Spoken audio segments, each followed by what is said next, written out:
Yes, now I'm in the app. Yeah. I'll start recording right now. So then, Marcos, do you want to say something? Yeah, you can start recording. Well, are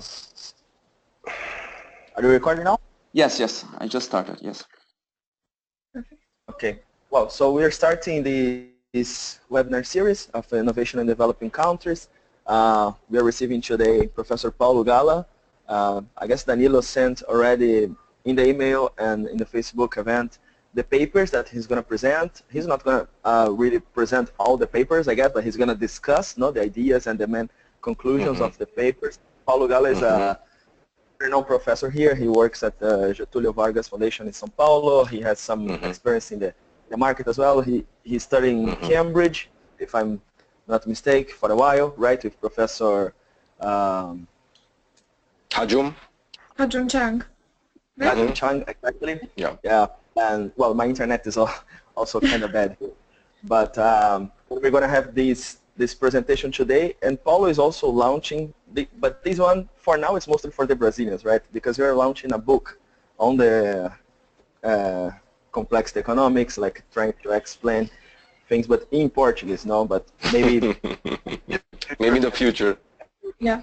Translations and people are gonna access, but all the papers are in English, so people can access the papers and the discussions afterwards. It's fine.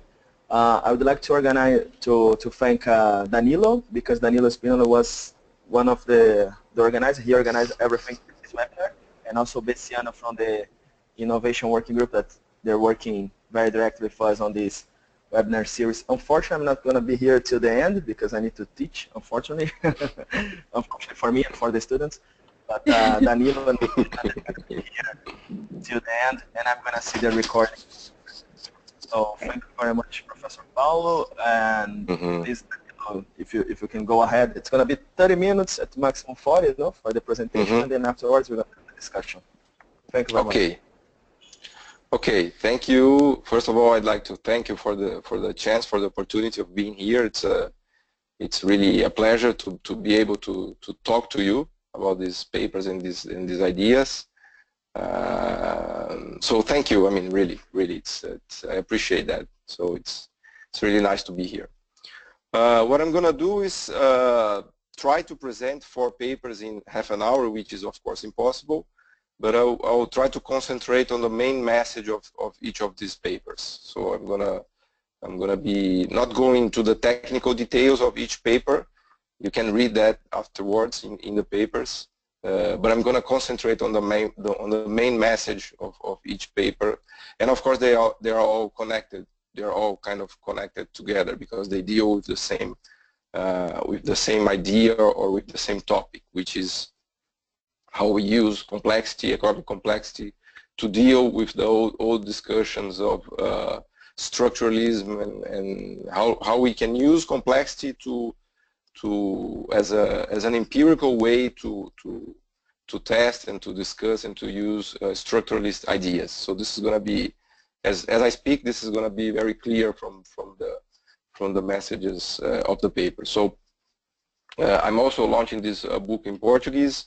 But the main ideas of the book are in these 4 papers. So in this sense, we could read these 4 papers as an English translation of the book. Of course, the papers are much more technical because they are intended to be read by a more academic audience, whereas the book is more intended for the general public, for a more general audience. Okay. So let me start with the first paper. Before going into the first paper, which is the sophisticated jobs matter, this is the main idea of the paper. But before going to that, into the paper, I'm going to discuss the basics of complexity in 1 or 2 minutes. I don't want to go into the formal details of how we define economic complexity because I just jumped from the work of Hidalgo and Hausmann, Cesar Hidalgo and Ricardo Hausmann. Mostly in the work they did in the Atlas of Complexity. I'm not sure if you are familiar with the work, but basically they come up with a complexity measure, which is a very operational, very objective jumping from an analysis of the export structure of countries. So I mean, I don't want to spend too much time in that because this is already known and is already there. But basically, they come up with this complexity index, looking at the ubiquity and the diversity of export structures of countries, and they have huge databases. This comes from a big data perspective because you can look trade data from the 60s from the 60s up until today. So we're using basically 50 years of trade data of the Comtrade database mostly, and they come up with these complexity measures using the ubiquity of ubiquity and diversity of the export structure of countries, right? So from that, this is where I build from. So the 4 papers in the book, they build from these complexity measures, and they try to go further. So beginning with the first paper, which is this one, I'm gonna show the graphs just, I mean, quickly as this. It's not very sophisticated, but it gives us the idea. So this first paper tries to integrate the complexity discussion with the jobs discussion. So the title of the paper is "Sophisticated Jobs Matter for Economic Development." Using this is an empirical approach using economic complexity index and input-output matrices. So the main idea of the paper is to cross this complexity discussion using the ECI indexes with the employment data that we have in 2 databases, which are the YIOD, the World Input-Output Database, and the GGDC 10-sector database from Groningen. So what we do in this paper is basically cross the database using panel data techniques. We cross the YIOD database, employment database more specifically, the GGDC employment database, and the ECI database to show that we can correlate very well the complexity indicators, the ECI indicators, with the job structures of the countries that we have for the countries. Of course, the GGDC, I mean, it's pretty, the range is pretty nice. They have for 45 countries, I guess, the GGDC since the 60s, and the YIOD they have for some 45 or 50 countries as well, but starting in the 90s. So we use both these databases. Specifically the jobs data. So we're mainly interested in the job structure of the countries, and this job structure we correlate with the ECI, and with this we show that there is a very high correlation panel data wise in terms of complexity and the structure of jobs. And we come up with this classification of what we call sophisticated jobs, which is, by the way, a bit ad hoc because there is a long discussion in the paper of how we do that. But basically, we use business services and financial services as a proxy for sophisticated jobs, apart from the manufacturing jobs, which are already, I mean, in the literature, the manufacturing jobs are considered to be quote-unquote sophisticated jobs. By the way, this paper is in the line of other paper by Felipe Jesus. Maybe you know the paper. If I'm not mistaken, the title of the paper is Manufacturing Matters, but it's the jobs that count.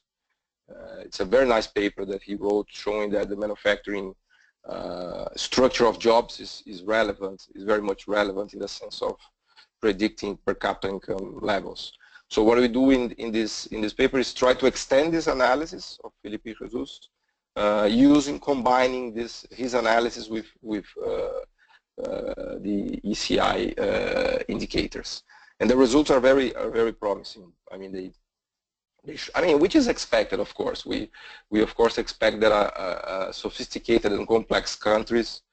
We expect that sophisticated and complex countries have better should have better job structures, in the sense that they have better jobs in terms of business services, manufacturing, manufacturing-related services, and manufacturing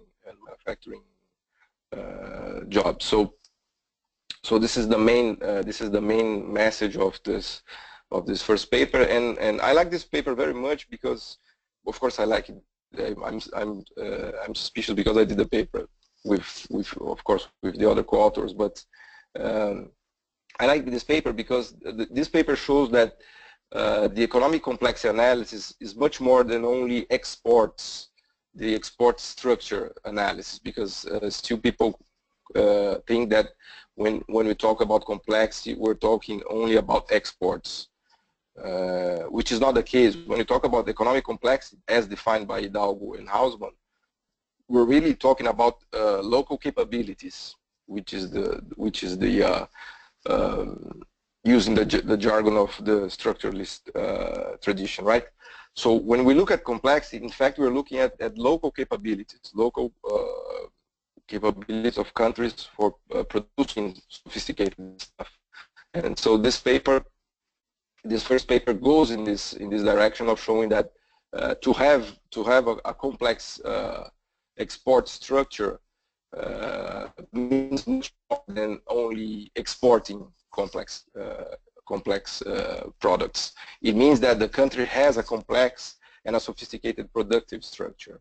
And the paper goes on to show that this can be seen in the structure of jobs. So if you have, which is in a sense a bit obvious, if you have a sophisticated export structure, this is a good evidence that you have a sophisticated productive structure, and this can be seen on the types of jobs that you find in the country. Types of jobs in terms of the YIOD classification, the GGDC classification in terms of subsectors, employment in subsectors. So we use this idea of the sophisticated services and manufacturing jobs as composing the sophisticated jobs of the economy. And this is opposed to the non-sophisticated jobs, which are basically the traditional services. Of course, this is very much Caldorian in the sense that we had this low productivity and low paying jobs and the high productivity, high paying jobs. So you're gonna see that I come from a very much from a structuralist tradition. So I'm full of caldor in this sense. And the way I use complexity is in the sense of giving empirical support, empirical evidence for the structuralist for these structuralist views. In the sense, the fourth paper, which probably I'm not going to have the time to go into, the title of the fourth paper is "Revenge of the Structuralist." Revenge of the Structuralist is a kind of a joke that I made, that we structuralists can use the atlas of economic complexity and the big data complexity analysis and the networks, the science of networks, which I'm going to go a little bit into in the second, when I discuss the second paper. But you can use all this as huge empirical evidence for what the old structuralists used to say. The Latin American ones, Furtado, Celso Furtado, for example, Raul Prebisch, and the old school development economists like Hirschman, like Dirks, Rosenzweig-Hodan, and all this so-called classical economic development economy. So the title of the fourth paper is the paper is called "Revenge of the Structuralists," and it's "Revenge of the Structuralists" in the sense that we now have a huge databases and empirical support for this. We had already good evidence, but now it's really as I tell my students, it's really mind-blowing evidence. So in the sense, the complexity, the economic complexity analysis brought by Hidalgo and Hausmann, which is really brilliant in my opinion. It's one of the most important breakthroughs that I've ever seen in economics. so this brings a lot of empirical power to these old ideas. So the second paper, in the sense of quote-unquote revenge of the structuralists, is called the ECLAC was right, or the Economic Commission for Latin America was right. Core-periphery, and the complete title is ECLAC was right, core-periphery patterns in the world trade structure. So this is very much a paper done by an economist, which is me, trying to understand and trying to jump into the science of networks world. So this paper I wrote when I was reading Barabas's book. His book, Albert Barabas's book. I mean, has many books, but one of the books that I most like is called Linked, which is a book that basically synthesizes all the history of the science of networks and highlights his contributions. Barabasi was a Cesar Hidalgo supervisor in the doctorate program. One of the papers of Hidalgo, if I'm not wrong, was the one which led to the first to the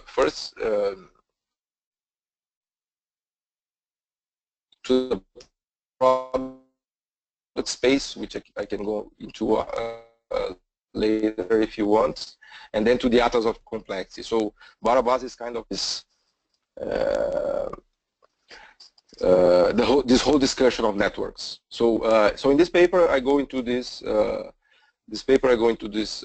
discussion of the science of networks, but of course again coming from the structuralist tradition, and the title of the paper is kind of a funny way to say that ECLAC was right, and why ECLAC was right. So for those of you who have already read Prebisch and Furtado and all these structuralists from Latin America, you may remember that the way that they analyzed the economy was in terms of a periphery, a core and a periphery. So this is the most famous metaphor for the Latin American structuralists is the core-periphery metaphor, which was created, if I'm not mistaken, by Prebisch. So basically, Prebisch showed that we had in the division of labor in world markets, we had the core, which had a powerful productive structure, and a periphery which had a weak productive structure in terms of sophistication, to use the word, a more modern word. So this core periphery was really kind of a cornerstone of the main concept of the Prebisch, Singer, and then the Furtado and all the Latin American thinkers, right? And then I started to study the science of networks because of the Atlas of Complexity, and I jumped into all the discussions, and then something very funny happened, because when I started reading all the papers, by the way, I learned that these people call themselves econophysicists. I even learned that they have some textbooks already. I mean, the literature is so huge and so vast that they even have textbooks now. And I started to learn some paper, to read and learn this stuff, to read papers from these econophysicists. And the first ones are from 2000, 2001, 2002, 2003. And then what I found, to my astonishment, is that all these papers are full of these core-periphery discussions. And of course, I'm a beginner in the science of networks. And I learned that the first thing you learn is that networks, usually some kinds of networks, the structure of these networks are of the type of core-periphery. I mean, this is especially the scale-free, the types of networks that Barabasi discusses, and for which he's very important now. They structure themselves as core-periphery, meaning that we have some nodes in the center which are very powerful. These are the so-called hubs. They have more connections to other nodes, and then we have the nodes in the periphery, which are weaker nodes, and they have less links. I mean, they're not as strong as the nodes in the center that have more links. So in a sense, we have this core-periphery structure in networks, and this is very much basics in science of networks. So when I started to read all of these, I was kind of shocked to see that the econophysicists already noted and studied the structure of world trade, and all of them said that we see these core-periphery patterns in networks of world trade. So for example, there is this paper by a Spanish physicist, I can't remember her name now, Angeles. It's from 2003, the paper. It's referenced in my paper, which was the first paper, if I'm not mistaken, that analyzes the world trade network as a network, using science of networks as a formal tool to discuss to analyze the structure of trade. Using, I mean, she comes from this literature, from this group of physicists that use networks and the science of networks to understand anything that you want to understand. I mean, Barabasi goes into molecular biology. I mean, you can use this for many fields. So I saw this paper, and this paper, the second paper that I'm trying to deliver the main message, builds upon this paper from 2003 that shows that the world trade can be seen as a complex, scale-free network with a core-periphery pattern. I mean, this is the biggest finding of the paper, of this 2003 paper.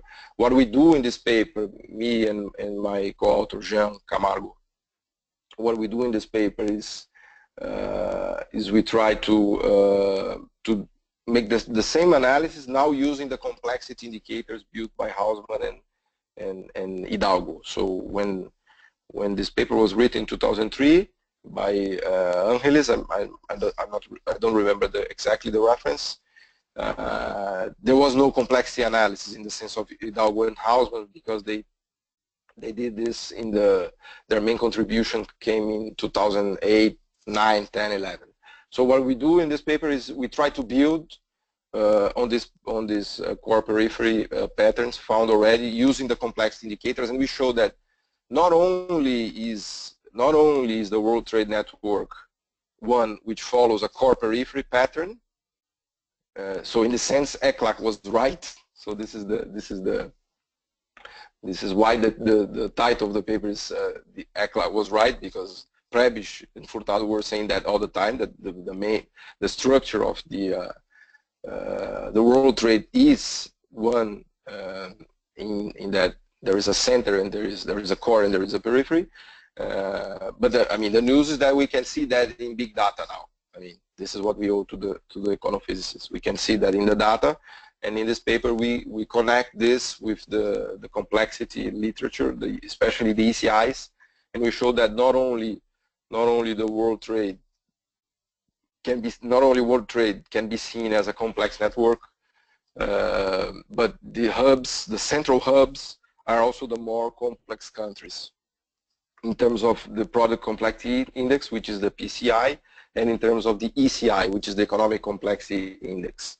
So which are the main hubs? We know it's South Korea, Japan, Germany, Switzerland, the Nordic countries. These are the main hubs in world trade in terms of connections, of number of links. I mean, they are hubs because they have many links. The more links you have, the more a hub you are. So if you have a huge quantity of links, you are a hub. If you're a country with no connections, with few trade links, you're not a hub, just a regular node. So in a sense, we show that the main hubs are also the more complex countries. So we try to connect this old discussion of the ECLAC with the new discussion of science of networks due to Barabasi, basically, and then with the super new discussion of Hidalgo and Hausmann in terms of complexity of products and complexity of countries. So this is the second paper. And by the way, I only have 5 minutes, so I'm going to consider that the fourth paper was already presented. The fourth paper is the Revenge of the Structuralists, which is basically analysis of convergence. So we jump into this divergence, convergence literature, and we show that when we use the complexity indicators, the ECI, we can find more robust results of convergence. So conversion, this is a paper that I did with Guilherme Magacho and Igor. They both were PhD students in Cambridge, and also with Jean Camargo, which is my co-author that we call him the big data network guy. So in this paper we show that convergence, if we use the ECIs to analyze convergence, the results are more robust. In other terms, if you are complex, there is convergence. If you are not complex, there is divergence. There is no convergence.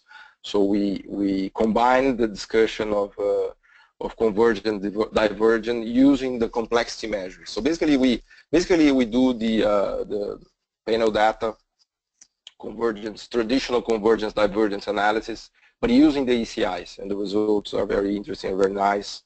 And it shows that the more complex a country is in terms of CI, the more it converges. The less complex a country is, the less it converges. And the last paper is the Dutch disease reloaded, which is we revisit the discussion of Dutch disease using again the complexity, the economic complexity indicators, the ECIs. So this is the title. It's Dutch disease reloaded, meaning that we revisit this issue of the Dutch disease using the complexity index, the ECIs. I don't have the time to go into the Dutch disease literature. It's a huge literature, huge. We have thousands and thousands of papers and books on Dutch disease, especially during the 80s. It was a very famous theme in the 80s, a little bit in the 90s. In Brazil, it got very famous due to the works of Bresser, Pereira. I'm not going to go into the definitions of the Dutch disease literature, but I just want to say that we can understand Dutch disease as a loss of economic complexity. So we show in the paper again using panel data with Guilherme Magacho and Igor, and also Jean, that we can understand Dutch disease as a loss of economic complexity. Of course, this is a bit redundant because for those of you who have already seen the ECIs, the indexes, I mean the basics of the construction of the index show that the more diversified you are, the more complex you are. Complexity can be understood as a qualified diversification. It's not only diversification, but it has to be diversification together with the quality of the diversification, meaning that you have to do a lot of things and a lot of things that other people don't do. So this is qualified. So we can understand economic complexity as qualified diversification. And Dutch disease is the opposite, right? If you know Dutch disease, what is Dutch disease? You have a country with Dutch disease, a country that has one big product, say oil, for example. It only exports oil, has no diversification at all, and only produces something that everybody produces, which is oil. By the way, oil in the algorithm of complexity is one of the less complex products, and countries that only export oil are the less complex countries as well. So it's quite easy for me when I was working my PhD back in 2003, 2004. I was working a lot with Dutch disease, and when I started reading this stuff on complexity like 2-3 years ago, for me it was quite obvious to see that. When I looked at that, I said, wow, this is Dutch disease. So we can read Dutch disease as loss of economic complexity. So the more complex you are, the more diversified you are, and the less and the better qualities of products you have in your export structure. And this can be understood as the opposite of Dutch disease. If you have Dutch disease, you have one or two products, usually oil, petroleum, crude oil, or iron ore, which is very common as well. And these two products, they block the development of your manufacturing sector. This is the traditional Dutch disease channels, right? via exchange rate appreciation, they block the development of your tradable, non-commodity tradable sector, which is the manufacturing sector, or in other words, it blocks the development of your complex sectors, which is the so-called manufacturing tradable sector. By the way, the algorithm of the atlas shows that complex products are manufacturing products. Non-complex products are commodities. So in this sense, it's all over. It's Prebisch and Furtado and Structuralist all over again, because the algorithm shows that countries that specialize in producing only commodities are not complex. This is the empirical algorithm of the atlas. It's not something that we think it's nice or not nice. It's something that the data shows us that, right? So the algorithm shows that the complex products are manufacturing ones, and the less complex products are not complex ones. I think I'm done with the time, right? If you guys want to jump in and say something. Paulo, firstly, I'd like to thank you very much for this very interesting presentation. And I'd like to thank the audience and the YSI working groups, Innovation and Latin American working groups. And anyone that has a question, you can pose it here in the chat, or if you want to talk, you just send me a message and I will list you in a queue, and then we can make these interesting questions to Professor Paulo. I would like to start actually as I'm in the mic. You have a very interesting approach, and you have been very provocative by saying why we are poor and trying to explain that using complexity. And I have a question concerning the idea of bringing the complexity measures to structuralism, because the complexity measures, they are looking at export patterns. But I would like to ask you, how do you actually observe the internal productive structure of the countries, not only at export-based productive structure? And how are you trying to capture that? And if you're doing an effort to see that as well, or are you only focusing on the international patterns of the labor division? And I have a second question. It's how are you observing the complexity measures in the context of global value chains? As you can see that countries like Mexico, for instance, which is the most interesting cases, they have this pattern that they export a big amount of complex products, but actually the production and the added value is not captured by them. So I have these questions. Cool. How are you capturing these two? Okay. Regarding the first question, Professor, you have sure. a chat window where a lot of students have asked their question. So if you cannot see the chat, I can read to you other questions. Do you want to take a group of questions and then proceed with the answers, or one by one? How do you like it? I mean, it's all right for me anyway. Either way, the only thing is that we have, from what I know, we have only more 25 minutes, right? Yeah, you have two big questions that have already been posted, one by Elias Youssef Haddad Neto and one by Marcos himself. I can read them out loud also for the purpose of the recording, and then you can move your talk from there. Is that okay with you? Okay. So Elias asks, how do you think this Caldorian structuralist view relates to the classical ideas of Colin Clark and Foresti that first made this characterization of sectoral economics and other ideas such as the Baumol's disease? I don't know if you can reach it on your own in the chat. And then Marcos has a very interesting question also.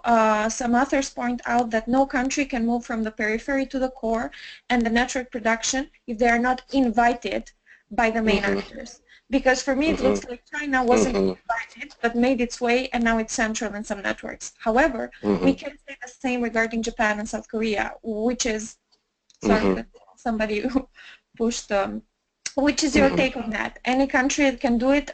Can they move up the complexity by their own policies? Or most important thing is how the core will treat you? And the last question posted is by Kingsley David Udofa. What is your take on the who says that interesting economic thoughts on apex and periphery.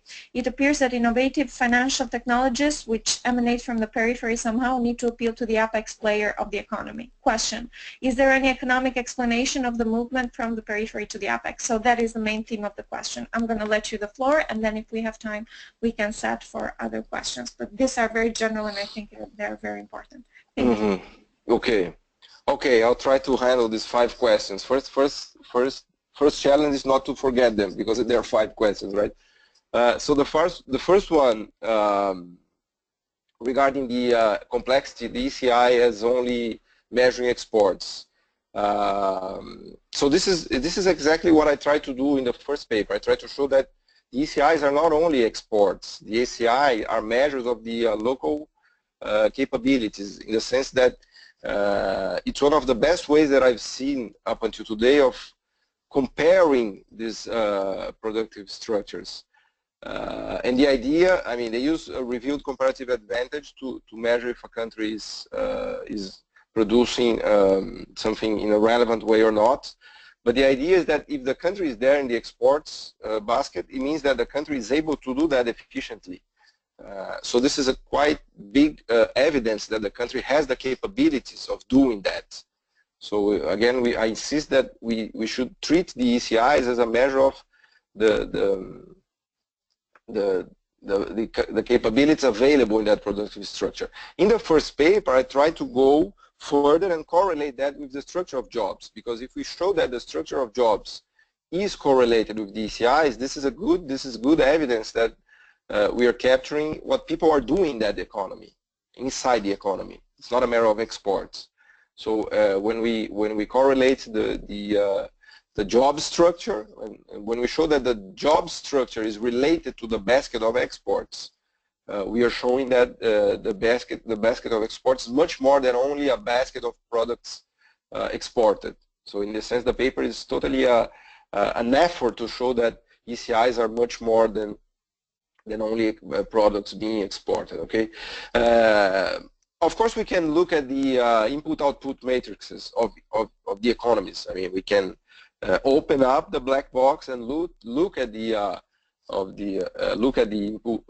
output-input matrices. But this is very troublesome in the sense that we don't have comparability. I mean, with the YIOD and the GDDC, things are getting better. But I think the ECIs were kind of a shortcut to do that, because we can compare 120 economies since the 60s in a very comparable way. So in this sense, it's a much more powerful way of looking into the productive structures, and it's much more granular in the sense that we can open up the productive structure up to the product level, which is a very nice level of disaggregation.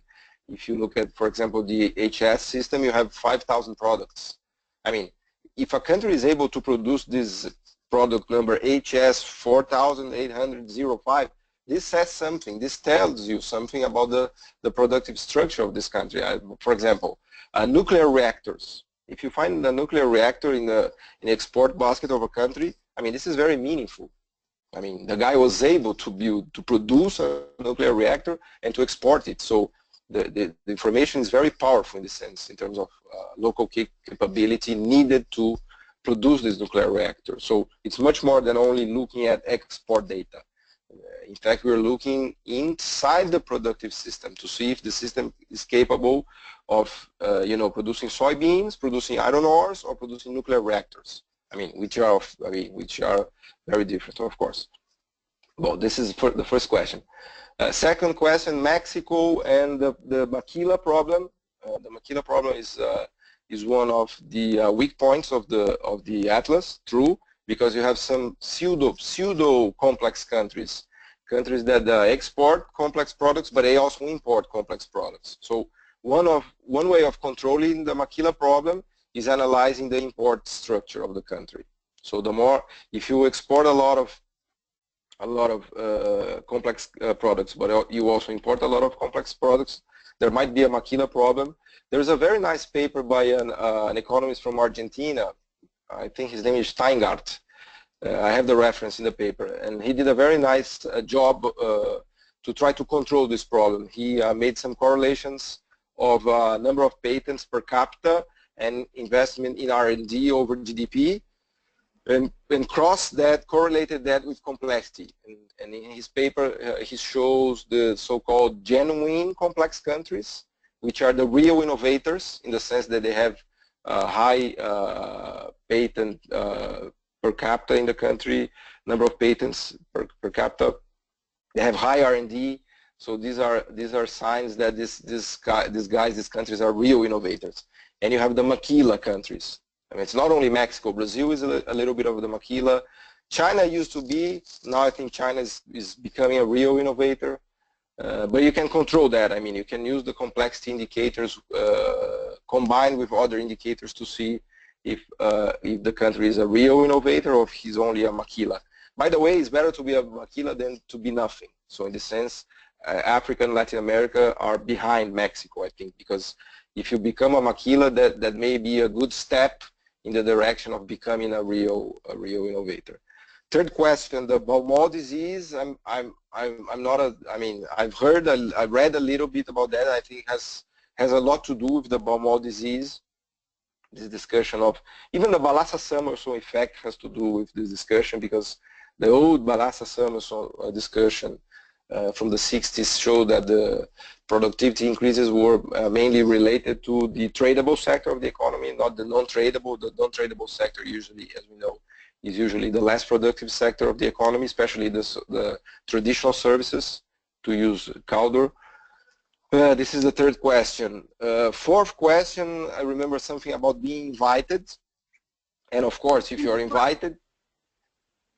No, I wanted to repeat the question if you needed it. In the case Marcos made a point about, yeah. Okay, the periphery, the core being invited, and okay, or just working yourself in industrial policy. Yes. Yeah.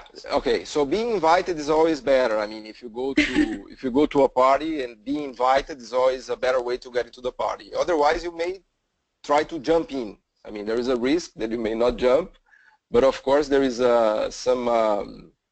some sense of rebel, right? You gotta be kind of a rebel to jump in, not being invited. So I mean, of course, there are both ways, and I think that these Chinese, the China, Japan, South Korea are wonderful examples, because Japan and Korea were invited, China was not invited.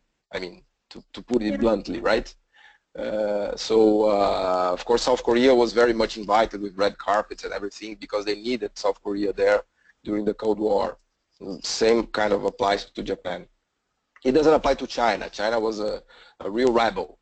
If you look at all the works, for example, by Denny Hodrick, showing the kind of industrial policy that they adopted, or the kind of exchange rate policy that mainly analyzed by Barry Eichengreen, the kinds of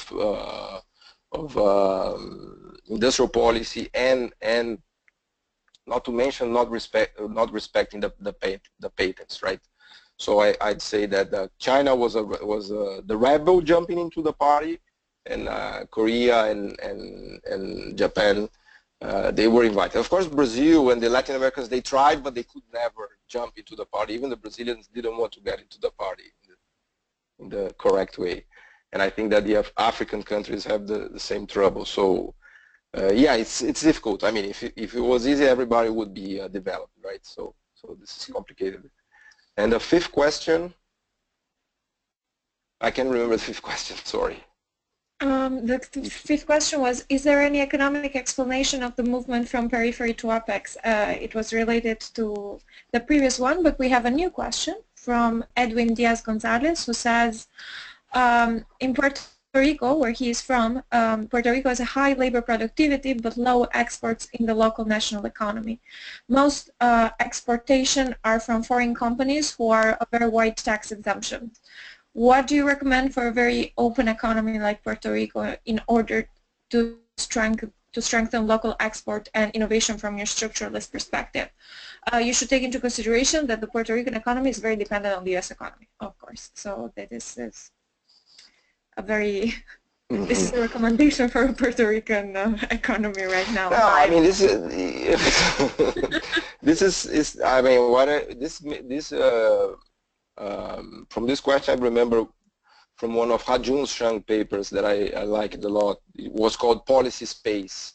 I mean, the problem is that countries don't have policy space to act, to try to build this complex structure, this sophisticated structure, especially for small countries where there are no economies of scale whatsoever, because the country is small, the companies are small. I mean, this is pretty much a Krugman style discussion in terms of new geography and new trade theory. I mean, if you don't have the scale, the economies of scale and the economies of scope, I mean, the new geography is going to crush you in the sense that you don't have the scale to produce anything in your country. So you're going to just, import, and you're going to have the non-sophisticated service sector and basically export some commodities and import everything else. So, I mean, it's complicated. Even for small countries, it's even more complicated. I mean, I would argue for some policy space to maybe try to do some kind of industrial policy. I'm not familiar with the details of Puerto Rico, of course, but in general terms, industrial policy and exchange rate policies are the main tools, I think, to use. And the other question that you asked, the other one was how to go from the periphery to the core, right? Yes. Yeah, that's the $1 million question. that's what everyone wants to know. I mean, this again comes to this policy space discussion. What kind of policies are you allowed to use? And of course, I mean, hopefully the policies are going to work as well, because there is no guarantee that if you, I mean, Brazil is a good example. I'm not saying that if you use industrial policy you're going to go there. I mean, it's not guaranteed. Of course you can. I mean, it has to be the design of the industrial policy has to be very smart, very pragmatic. I mean, it can be captured by the wrong interests, the rent-seeking type of interests. So I mean, it's difficult. It's difficult. It's not easy. Paulo, I ask you a question about your perceptions, because we're talking about a very technical issue and a very important issue about complexity. And I'd like to ask you your thoughts about how political economy is related to these discussions. Because every time, especially in Latin America, we have been trying to develop our productive structure in this sense, or build a national system of innovation. It always ends up becoming a political economic issue. So I'd like to ask you your thoughts about that. Yeah. Then again, this is groups of interest, right? The constituency, the productive structure constituency is very powerful. So there is no motivation to change the structure. So it's kind of complicated, because the productive structure that is there doesn't want to change, because for them it's all right. I mean, it's all right in the sense that they are there. It's their productive structure. So the people that would benefit from a new kind of productive structure are not there to defend this kind of this new kind of structure that would be theirs. I mean, I'm not a political scientist. I'm just trying to put this in a kind of a formal political scientist way of thinking it, right? If you look in Brazil is a good example again, because I mean, if you look at the industrialists, the industrial sector, I mean, they're not there very much. I mean, so it's kind of gone. So it's really complicated, because I mean, who's going to change the structure? In the sense that the government is always an expression of the structure, right? No, thank you so much, Paul. Do someone else has another question? I think I skipped one when I was reading them by Elias about the Caldorian structuralist view related to classical ideas of Colin Clark and Foresti. So how do you think about this? And the first made this characterization of sectoral economies. Sorry, because people keep writing and the thing keeps scrolling down. I'm sorry. And sorry, let me go from the start. So how do you think this Caldorian structuralist view relates to the classical ideas of Colin Clark and Foresti that first made this characterization of sectorial economics and other ideas such as the Baumol's disease? This is, and we have another question that I'm going to read in order to not interrupt you. Mm-hmm. So Maria Luz says, Paulo, I have one question regarding the paper on sophisticated jobs. As you said, it could be self-evident that more complex economies have sophisticated jobs, but it is still good to test the data. My question is, could you link it to the living standard levels of those countries? So these are the two questions. Okay, starting from the second question, what we do in the paper is show that the economic complexity is very much correlated with the sophisticated jobs, and the ECIs are themselves correlated to the living standards. This is something that Hausmann and Hidalgo did in the Atlas of Complexity. In the spirit of the growth regressions literature, they show that the living standards are pretty much very, very strong correlated with the economic complexity indicators, meaning that rich countries are complex countries. So I would say even that living standards is almost the same thing. High living standards are almost the same thing as complex productive structures. I mean, I've studied a lot of this in my PhD, this growth regression literature. There are problems with the solo type residuals, but still the ECIs are a very powerful predictor of per capita incomes. Not only per capita incomes, but also inequality measures. This is a very new paper by Cesar Hidalgo and Dominique Hartmann from the MIT Media Lab as well, and it's gonna be out in the World Development, I think. And they show that the inequality structure of a country is very much related to the productive structure using ECI. So not only are living standards very much related to complexity, to the ECIs, to the sophistication of the productive structure, but also the inequality measures. They come up with this PGI, which is the product Gini measure, and they come up with the X Gini, which is the Gini projected by your export structure and thus by your productive structure, and they show that the inequality levels are very much connected to the productive structure that a country has, as measured by the PGIs and the X Gini, right? So, so this is one thing. Regarding the Kaldorian question, I mean Kaldor is a huge economist. I mean, he's very. I'm a big fan of his stuff, but of course it wasn't Kaldor that started this discussion. This discussion of the characteristics of the different sectors in the economy is a very, very old one. I would go back to Antonio Serra in the 600s, when Antonio Serra was, to me, the first Kaldorian, which is it's a contradiction in terms, because there is never a first Kaldorian, right? The first Kaldorian is Kaldor. But anyway, if we could go back in time, Antonio Serra was a Kaldorian in this sense, or maybe it would be more fair to say that Kaldor was a Antonio Serrian, right?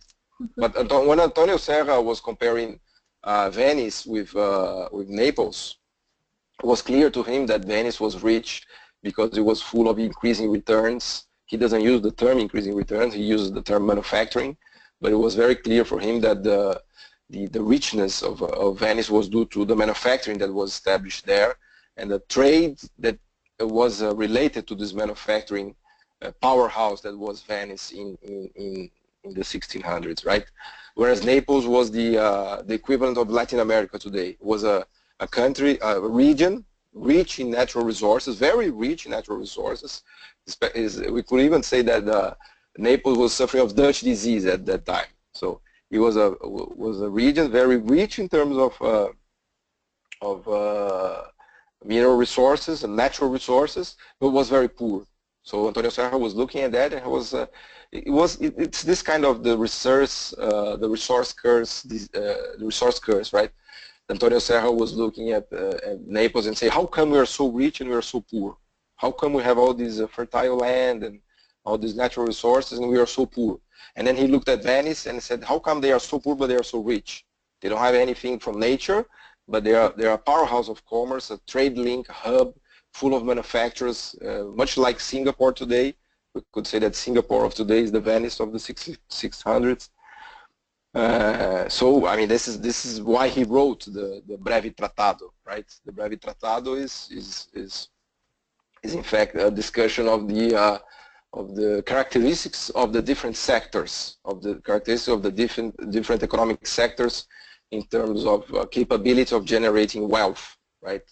So in a sense, Calder is kind of late because Calder wrote that in the 60s, in the 50s or 60s. Of course, he was using Allen Young's works in the 20s, and Allen Young's, by his turn, was using Adam Smith. Even Adam Smith, I mean, if you look at the Wealth of Nations, Adam Smith opened up the Wealth of Nations saying that different sectors are different in terms of their capacity of division of labor. It's something that people don't realize. When Adam Smith starts the Wealth of Nations, he shows that the manufacturing sector has more division of labor as compared to agriculture, for example. And the main, his most famous example, which is the pin factory. The pin factory is a factory. It's not services. It's a factory. It's a factory in the sense that you have scale, you have economies of scale, economies of scope, you have more division of labor. So I mean, these ideas are there. I like very much Eric Heiner's work. He's probably the one that better analyzed all these discussions, especially how these ideas from Antonio Serra migrated to especially the Italian thinkers and then the German thinkers. His son's book, Translating Empire, is wonderful. It's wonderful in the sense. Sophus Heiner shows in his book how John Kerry's work on the manufacturing power of England was translated into German, and then translated into Italian, and then translated into French, and by doing that he shows how these manufacturing ideas or this increasing returns idea navigated during the centuries. And so this is just to show that just to say that Calder was not the only one, the first one to bring up these ideas. Okay. Okay, then I think that time is up. Yeah, probably. Sorry, Bess, can I just say something? Firstly, I would like to thank you, Professor Paulo Gala, for the presentation, and to say that the seminar series Innovation in Developing Countries, we will still have 3 other sections with Professors Bart Verstappen, with Eddie Ziermai, and with Michiko Izuka. And from the next weeks, we're going to have them. And thank you very much, Professor Paulo. Best, sorry to interrupt. Some small announcement. First of all, again, this time from the Innovation Working Group, thank you so much, Professor Gala. The next seminar, as Danilo said, is going to be March 23rd with Professor Vesthagen. I want to say that some of the Eric Reiner is going to be in our next conference with the Economics of Innovation in September. So I have this public invitation to every young scholar that is in this webinar. They are interested in the topic to follow both the call for papers that the Innovation Working Group and the Latin America Working Group are going to put forward for the next 2 or 3 months. We are full of events. We are very inspired, and I cannot thank enough Danilo for organizing it and Professor Gala for being here for us. Thank you so much. Great. And I hope to see you in other occasions. Thank you, and thank you all students for participating. Thank you. It was my pleasure. Thank you. Thank you.